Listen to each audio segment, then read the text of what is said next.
Hello class 8, hope you all are good and fit and fine at home. Now children, today we will start a new chapter, that is your circulatory system. You all know that in plants and animals there is a transport system is there which carries food and other substances from one part to other parts. In chapter 1 you have read about the transport system in plants, that is your xylem and phloem, and how they transport food and water and minerals from one part to other parts. The same way in animals and in human beings, there is a transport system, and that transport system is called circulatory system. Let's start the new chapter, that is your circulatory system in man. Circulatory system. In human being is present a very well developed closed type of circulatory system which consists of your heart, blood vessels and blood. In the circulatory system, the heart acts as a pump to push out blood, and the blood vessels, they act as a tubes or pipes through which blood flows in the whole body. Okay, now let's discuss what is blood. Blood is a red color liquid which flows in blood vessels and circulate in our body. Actually, blood is red. Why? Because it is contain a red pigment, but it is called hemoglobin. Now just look at this, blood is flowing in the blood vessels and it is red in color. Why? Because it contains hemoglobin, and this hemoglobin pigment actually gives the blood a red color. Now blood has many different cells which perform different functions. Now blood is a fluid connective tissue that flows in blood vessels. Its main function is to transport substances such as digested food and oxygen to all parts of the body. It also removes waste material from body like carbon dioxide, salt and other metabolic waste, right? An average adult person contains 5 to 6 liters of blood in his body. Blood consists of two main components. First is your plasma and second is your blood cells. Plasma, it is a liquid part of the blood, and about 90% of plasma is water and 3.5% is common salt.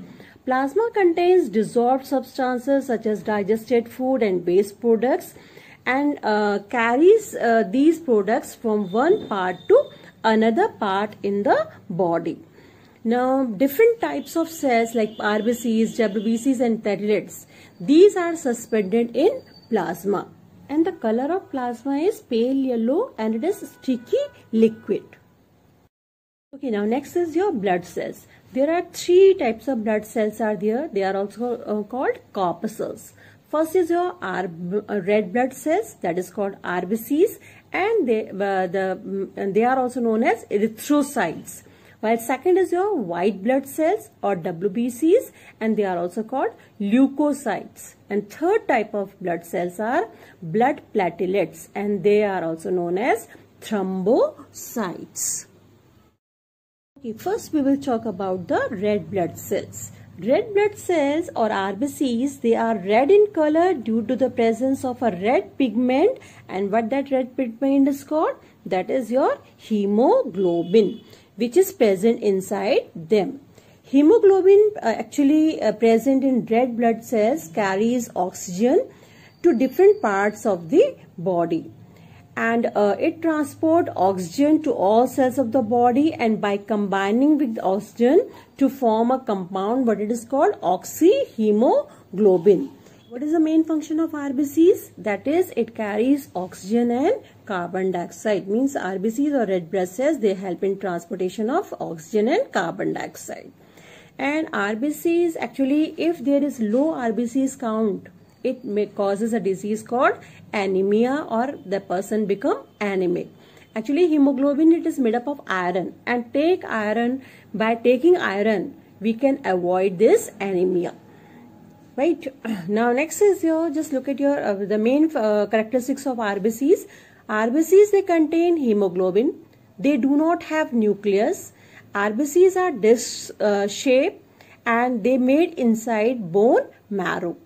RBCs, they destroyed by liver when they die, And what is the lifespan? Means how many how much long they live. They live for 100 to 120 days, and they help in transportation of oxygen and carbon dioxide. Next is your WBCs or white blood cells. Actually, they are colorless. They have nucleus, and they made inside bone marrow. And what is the lifespan of WBCs? That is your few hours to many days, and depending upon their type. Okay, because there are different types of blood WBCs are present in our body, which you will learn in the higher classes. Now they show amoeboid movement. Actually, they are generally amoeboid in shape, and they show amoeboid movement. And they fight against germs and foreign bodies. That's why WBCs or white blood cells are also called soldier of the body, because they fight infection and protect us from diseases. And they also provide immunity to our body. Now this is the structure of white blood cells. It has bilobed nucleus, means double nucleus, right? This blue color is showing what is it? It is its nucleus. Now next is your blood platelets. Blood platelets, I think all of you have noticed that when you get injured, bleeding stops after some time. This happens because of the activity of platelets. Platelets, they help in clotting of blood during an injury, and the platelets are smaller than the RBCs. What are the characteristics of blood platelets or thrombocytes? Blood platelets, they made inside bone marrow. Their lifespan is about 8 to 14 days, and they help in blood clotting.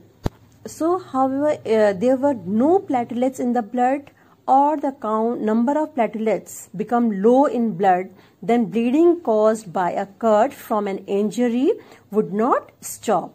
And this may cause loss of too much blood from the body of a person and leading to death of that person. So they are very important to our body.